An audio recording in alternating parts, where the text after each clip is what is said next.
Welcome back to my G1 Retro Reviews. Today we're taking a look at the original Transformers series episode, Triple Takeover. In this episode, the two Triple Changers, Astrotrain and Blitzwing, take over the Decepticons. We begin this episode with Starscream, Blitzwing, and Astrotrain making their own Mount Rushmore. And I must say, these guys did a great job. Seriously, if the war ended tomorrow, they could find work as artists making sculptures. One head has failed to lead us to victory over the Autobots! But this mistake will be corrected as soon! Well, then why did you guys sculpt him first?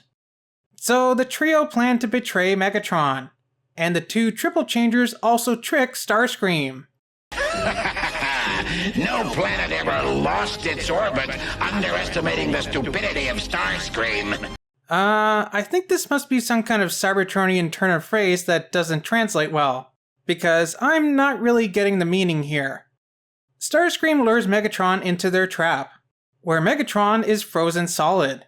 Get used to this, am I right?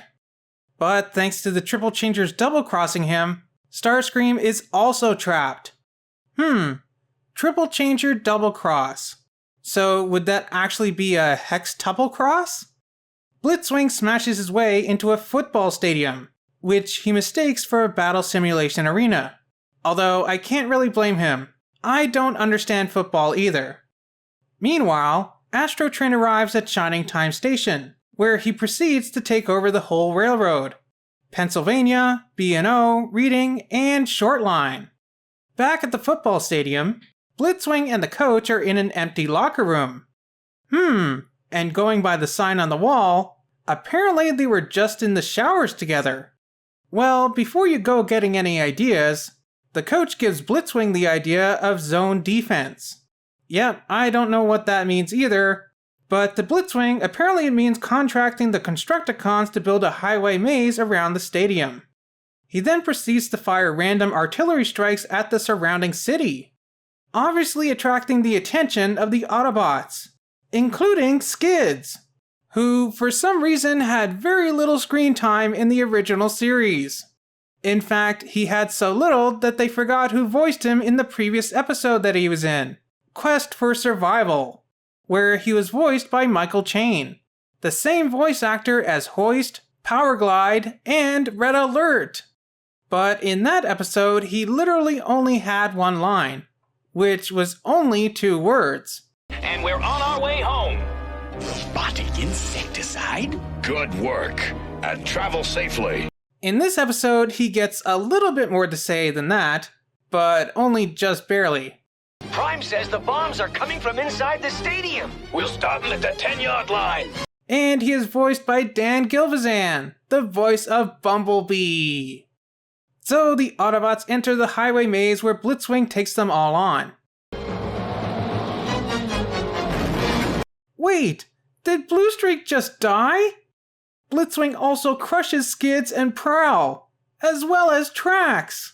By Primus! This is a bloodbath! I don't think I can show all these Autobots getting brutally murdered. This is like Transformers the movie before Transformers the movie. Meanwhile, Astrotrain is playing with his new friends that he's made. Literally made, because he programmed them and stuff. They're supposed to be collecting resources, but I'm honestly not sure if his new train army are just incompetent, or they're literally just trains. It's hard to get good help these days. Back with Blitzwing, Scrapper has used the Autobots' corpses to construct a throne. Kind of like if the Iron Throne from Game of Thrones was made of Autobot bodies instead of swords. Astrotrain nicknames his train army Astroforce, which is actually a pretty cool name. Although, doesn't the Astro part of Astro's name imply space, not, trains? Well, at least he didn't call them his Space Force or something dumb like that. After the little engine that could crashes into a water line, it inadvertently frees Megatron and Starscream, leading to Starscream's greatest line that he's ever spoken. You are either lying or you're stupid! stupid! I'm stupid! I'm stupid! Spike, Optimus Prime, and Ironhide also arrive on the scene. But Spike is washed away by the torrent of water. When Optimus eventually finds him, he is unconscious and under a pile of rubble. But Optimus blows some air in his face and he's fine. How's that for air conditioning, pal? Also, there's no way that there was this much water that it flooded the entire city. Not to worry! My force field will steer it away!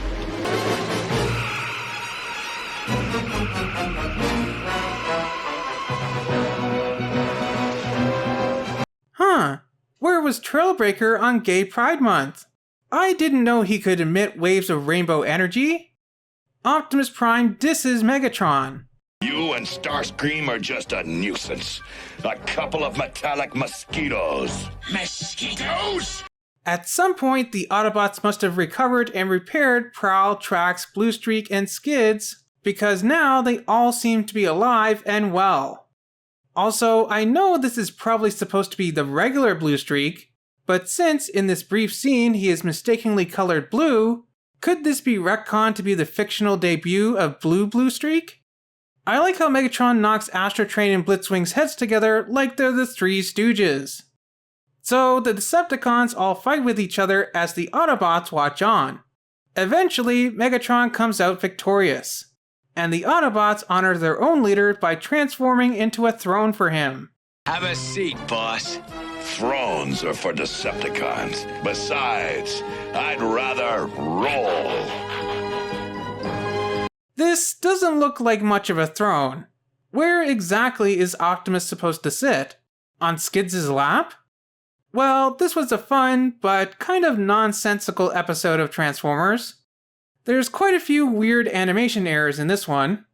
Like one where it makes it look like Starscream was freed from being frozen before he actually was. Or one where one of the other Seekers is mistakenly recolored like Blitzwing. The most interesting thing about this episode, I think, is the struggle for leadership, and how it kind of mirrors the one in Transformers the movie. At the end of the episode, we have Megatron versus Starscream versus Astrotrain versus Blitzwing versus Devastator. In the movie, we of course had all the Decepticons fighting inside of Astrotrain for leadership. Most notably, the Constructicons saying, Wait! The Constructicons form Devastator, the most powerful robot! We should rule! And of course, Starscream would eventually be the one who came out on top. Somehow. It's interesting how these two scenes are vaguely similar.